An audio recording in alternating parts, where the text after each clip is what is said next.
बात आज की चैनल के कार्यक्रम आर पार में मैं सुरेंद्र चतुर्वेदी आपका स्वागत करता हूं। राजस्थान लोकसभा चुनाव के दूसरे चरण में कौन कौन जीतेगा। और लीजिए, राजस्थान में लोकसभा चुनाव दूसरे चरण के अंतिम पायदान पर आ पहुंचा है। 13 लोकसभा क्षेत्रों में भाजपा और कांग्रेस के बीच कांटे का मुकाबला तय है। जिन 13 सीटों पर चुनाव होने जा रहे हैं उनमें खुला चुनाव प्रचार बंद हो गया है। निजी तौर पर नेता मतदाताओं के देवरे रोकने को स्वतंत्र हैं। जोधपुर, बांसवाड़ा, बाड़मेर, अजमेर, सिरोही, जालौर, कोटा बूंदी, सवाई माधोपुर टोंक, झालावाड़, बारा, उदयपुर, चित्तौड़गढ़, पाली, भीलवाड़ा और राजसमंद में दूसरे चरण में उम्मीदवार अपने भाग्य आजमा रहे हैं।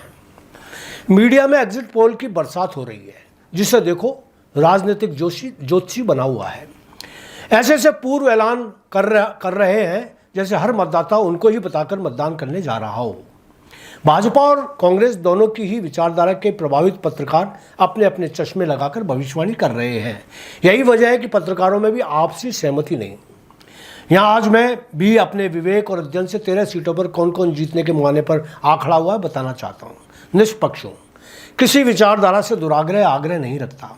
मेरी राय को आप मान लें, यह भी कोई जिद नहीं। जैसा मेरे पास दिमाग है वैसा ही आपके पास भी दिमाग है। मैं मेरे दिमाग का उपयोग कर रहा हूँ, आप अपने दिमाग के घोड़े दौड़ाएं। यहाँ मूर्खों की जमात को मैं बिना किसी बहस के नमन करता हूँ। जिद्दी और कट्टर पार्टीबाज नेताओं की तसल्ली के लिए पहले से ही लिख रहा हूँ कि भाजपा को 13 में से 13 सीटों पर विजय मिलने वाली है। राजस्थान में सर्वशक्तिमान मोदी जी का चेहरा ही चुनाव लड़वा रहा है, वही कामयाबी देगा।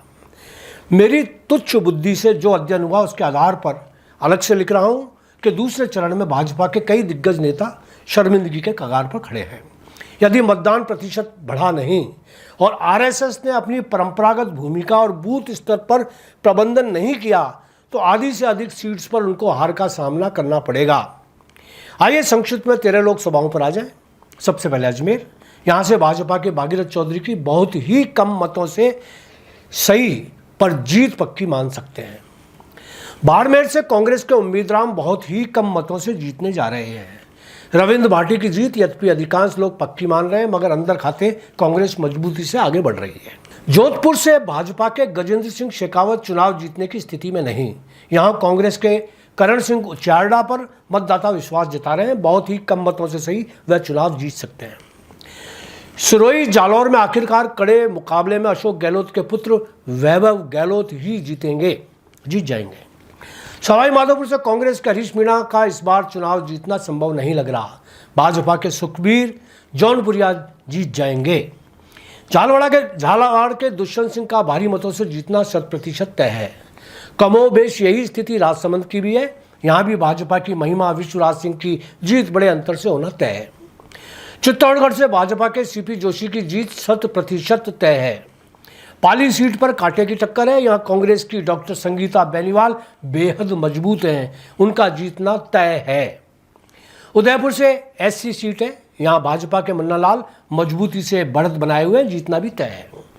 देश में सबसे हॉट सीट कोटा की है। यहाँ कांग्रेस के प्रहलाद गुंजल भाजपा के ओम बिड़ला पर भारी नहीं बहुत भारी पड़ रहे हैं। बांसवाड़ा में भाजपा के महेंद्र सिंह मालवीय बाप पार्टी के राजकुमार रोत से चुनाव में पिछड़े हुए हैं। यहाँ यह संभावना 24 अप्रैल तक मिली सूचनाओं के आधार पर है। हो सकता है चुनाव के दिन यह गणित बदल जाए। एक बार फिर आपसे आग्रह कि आप चाहें तो इस भविष्यवाणी पर कतई विश्वास न करें। आप फलोदी के सट्टा बाजार पर अपनी राय बना सकते हैं। धन्यवाद।